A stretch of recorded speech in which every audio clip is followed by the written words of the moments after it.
यबू चाल आना अभी बाकी था। कमरे में बंद सीरी अचानक गश खाकर जमीन पर गिर पड़ी। रबिया ने जब उसका मुआयना किया तो उसके होश उड़ गए। उसने बाहर आकर जब सच बताया तो हवेली में सन्नाटा पसर गया। शीरी हमला थी। बीजान ने उठकर शीरी की कांपती हुई ठोड़ी को ऊपर उठाया और एक ऐसा सवाल दागा जिसने शीरी की बची कुची हिम्मत की दहजियां उड़ा दी। ये बच्चा किसका है? शीरी फुट फुट कर रो पड़ी। टूटते हुए बांध की तरह उसके मुंह से गुनाहों के राज बहने लगे। उसने कबूल किया कि उसने सोहराब के इशारों पर हवेली के खिलाफ हर घिनौना खेल खेला। बानों पर गोली सोहराब ने चलाई क्योंकि वो सच जान चुकी थी और शेर दिल लाला व उनकी बीवी के खाने में जहर भी उसी ने मिलाया था। लेकिन बीजान की आंखें जमी हुई थी। उन्होंने फिर वही जहरीला सवाल दोहराया। मैंने पूछा, तुम्हारे पेट में पल रहा ये बच्चा किसका है? शीरी ने कांपते हाथों को जोड़ा, आंखें मूंद लीं और एक ऐसी सच की चिंगारी फेंकी जिसने पूरे खानदान को राख कर दिया। यह सोहराब लाला का बच्चा है। सन्नाटा इतना गहरा था कि सरबुलंद की उठती गिरती सांसों की आवाज साफ सुनाई दे रही थी। कल तक जो सोहराब दूसरों की पाकदामनी पर उंगलियां उठा रहा था, आज खुद अपने ही गुनाहों के कीचड़ में गर्दन तक धंसा खड़ा था। सरबुलंद ने एक पल नहीं गंवाया। उसकी आंख के इशारे पर वफादार आदमियों ने सोहराब को दबोच लिया और लोहे की भारी जंजीरों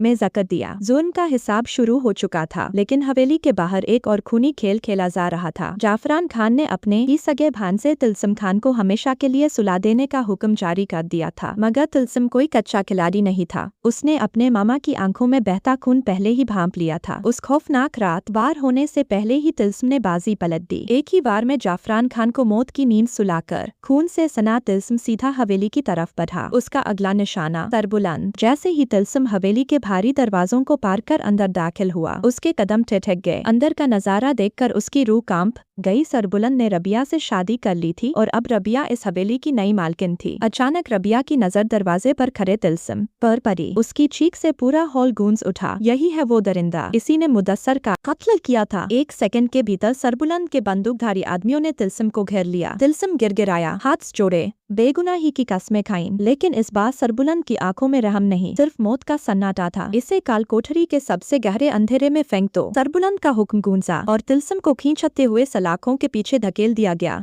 जहां उसका अंजाम पहले से सर रहे मुजरिमों से भी बदतर होने वाला था। लेकिन यह खेल यहीं खत्म हो गया था। अंधेरी काल कोठरी में जंजीरों में जकड़े सोहराब और तिलस्म जब एक दूसरे के आमने सामने आए तो सोहराब के होठों पर एक खौफनाक मुस्कान तैर गई। उसने तिलस्म की तरफ देखा और दबी आवाज में फुसफुसाया, तुम्हें क्या लगता है तिलस्म, रबिया ने यह सब सरबुलंद के प्यार में किया है। हवेली का असली चिराग बुझाने वाला कोई बाहर का नहीं। इस हवेली का सबसे बड़ा राज तो अभी रबिया के सीने में दफन है। तभी हवेली के ऊपरी कमरे में रबिया ने अपने दुपट्टे के पीछे छुपाया हुआ एक पुराना खंजर निकाला, जिस पर किसी पुराने खून के सूखे दाग थे। उसकी आंखों में सरबुलंद के लिए प्यार नहीं, बल्कि एक खौफनाक